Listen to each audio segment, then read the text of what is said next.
ಸೋನಿಯಾ ಗಾಂಧಿ ಮಧ್ಯ ಪ್ರವೇಶದಿಂದಲೇ ಗೊಂದಲ ಪರಿಹಾರವಾಗುತ್ತಾ? ಡಿಕೆ ಶಿವಕುಮಾರ್ ಪರ ಸೋನಿಯಾ ಗಾಂಧಿ ಒಲವು ಎಂಬುದು ಡಿಕೆ ಬಣದ ಲೆಕ್ಕಾಚಾರ. ಸೋನಿಯಾ ಡಿಕೆಶಿ ಮನವೊಲಿಕೆ ಮಾಡಬಹುದು ಅಂತ ಸಿಎಂ ಬಣ ನಿರೀಕ್ಷೆಯನ್ನ ಮಾಡ್ತಾ ಇದೆ. ರಾಹುಲ್ ಗಾಂಧಿ ಮನವೊಲಿಕೆ ಲೆಕ್ಕಾಚಾರದಲ್ಲಿದ್ದ ಸಿಎಂ ಬಣಕ್ಕೂ ಕೂಡ ಆತಂಕ ಈಗ ಕಾಣ್ತಾ ಇದೆ. ಸೋನಿಯಾ ಮುಂದೆ ಪಟ್ಟು ಹಿಡಿಯುವ ವಿಚಾರದಲ್ಲಿ ಡಿಕೆಗೂ ಕೂಡ ಧರ್ಮ ಸಂಕಟ ಇದೆ. ಸಿಎಂ ಡಿಸಿಎಂ ಎರಡೂ ಬಣಕ್ಕೂ ಕೂಡ ಆತಂಕ ಹಾಗೂ ಲೆಕ್ಕಾಚಾರ.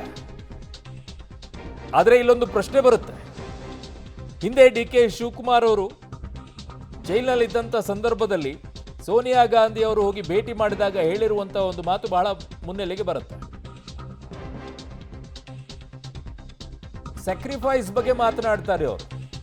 ಯಾರು? ಸೋನಿಯಾ ಗಾಂಧಿ ಅವರು ಅಲ್ಲಿ ಹೇಳಿ ಬರ್ತಾರಂತೆ, we will not forget your sacrifice ಅಂತ ಹೇಳಿ. ನೀವು ಮಾಡಿದಂಥ ತ್ಯಾಗವನ್ನು ನಾವು ಮರೆಯೋದಿಲ್ಲ ಅಂತ ಹೇಳ್ತಾರೆ.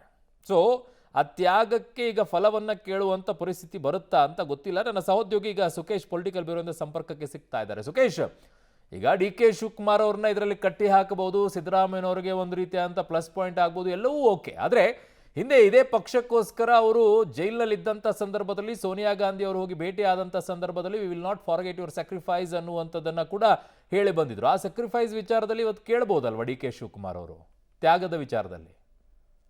ಖಂಡಿತ ಅವ್ರನ್ನ ಕೇಳ್ಬೋದು. ಆ ಮಾತನ್ನ ಖಂಡಿತ ಕೇಳಕ್ಕೆ ಡಿ ಕೆ ಶಿವಕುಮಾರ್ಗೂ ಒಂದು ಅವಕಾಶ ಇರುತ್ತೆ, ಅವ್ರು ಕೇಳ್ಬೋದು. ಆದರೆ ರಾಹುಲ್ ಗಾಂಧಿ ಅವರ ನಿರ್ಧಾರ ಮಾಡ್ತಾರೆ ಅಂದಾಗ CM ವಲಯದಲ್ಲಿ ಒಂದು ರೀತಿಯ ಕಾನ್ಫಿಡೆನ್ಸ್ ಇತ್ತು. ರಾಹುಲ್ ಗಾಂಧಿ ಅವರು ಮುಖ್ಯಮಂತ್ರಿಗಳಿಗೆ ನೀವು ರಾಜೀನಾಮೆ ಕೊಡಿ ಅಂತ ಹೇಳಲ್ಲ, ಯಾಕಂದರೆ ರಾಷ್ಟ್ರ ರಾಜಕಾರಣ ಅಥವಾ ಜಾತಿ ಸಮೀಕರಣ ಇದೆಲ್ಲದರ ಬಗ್ಗೆ ಯೋಚನೆ ಮಾಡಿ ಅವ್ರು ಹೇಳಲಿಕ್ಕಿಲ್ಲ ಅನ್ನುವಂಥ ಕಾನ್ಫಿಡೆನ್ಸು CM ವಲಯದಾಗಿತ್ತು.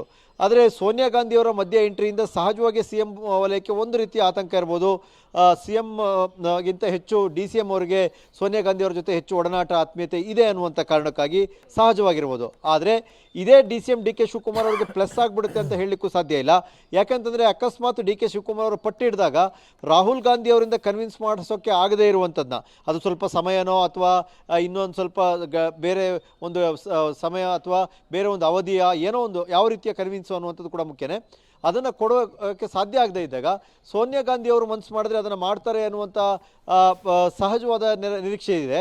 ಅದೇ ಸಂದರ್ಭದಲ್ಲಿ ಸೋನಿಯಾ ಗಾಂಧಿ ಅವರೇ ಎಲ್ಲಾದರೂ ನೀವು ಸದ್ಯಕ್ಕೆ ಒಪ್ಕೊಳ್ಳಿ, ಸಿದ್ದರಾಮಯ್ಯವರು ಮುಂದುವರಿಲಿ ಅಥವಾ ಇಷ್ಟು ಸಮಯ ಬಿಟ್ಟು ನೋಡೋಣ ಅಂತ ಹೇಳಿದ್ರೆ ತೀರಾ ಹಠ ಹಿಡಿದು ಕೂರ್ಲಿಕ್ಕೆ ಬಹುಶಃ ಡಿ ಕೆ ಶಿವಕುಮಾರ್ ಅವ್ರಿಗೂ ಸ್ವಲ್ಪ ಧರ್ಮ ಸಂಕಟ ಎದುರಾಗ್ಬೋದು.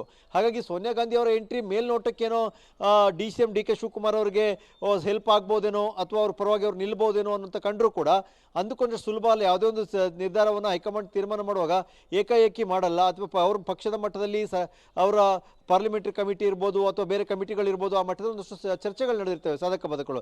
ಕನ್ವಿನ್ಸಿಂಗ್ ಆಗಿರಬೇಕು ಅನ್ನೋದಾದರೆ ಕನ್ವಿನ್ಸ್ ಇಬ್ಬರನ್ನೂ ಮಾಡಬೇಕಾಗುತ್ತೆ, ಒಬ್ಬರನ್ನ ಕನ್ವಿನ್ಸ್ ಮಾಡೋಕ್ಕಾಗಲ್ಲ. ಅಥವಾ ಡಿ ಕೆ ಅವ್ರು ನೀವು ವೆಯ್ಟ್ ಮಾಡಿ ಅಂತ ಕನ್ವಿನ್ಸ್ ಮಾಡೋಕ್ಕಾಗಲ್ಲ, ಅಥವಾ CM ಅವ್ರಿಗೆ ತಕ್ಷಣ ಬಿಟ್ಕೊಡ್ಬೇಕು ನೀವು ಅಂತ ಕನ್ವಿನ್ಸ್ ಮಾಡೋಕ್ಕಾಗಲ್ಲ, ಅಥವಾ ಇಷ್ಟು ಟೈಮ್ ಮುಂದುವರಿಬೇಕು ಅಂತ ಅವರು ಬೇಡಿಕೆ ಇಟ್ಟರೆ ಅದಕ್ಕೆ ಒಪ್ಕೊಳ್ಳೋದಾದರೆ ಡಿ ಕೆ ಶಿವಕುಮಾರ್ ಅವ್ರನ್ನ ಹೇಗೆ ಕನ್ವಿನ್ಸ್ ಮಾಡಬೇಕು ಅನ್ನೋದು ಕೂಡ ಹೈಕಮಾಂಡ್ಗೆ ಸವಾಲಾಗಿರುತ್ತೆ.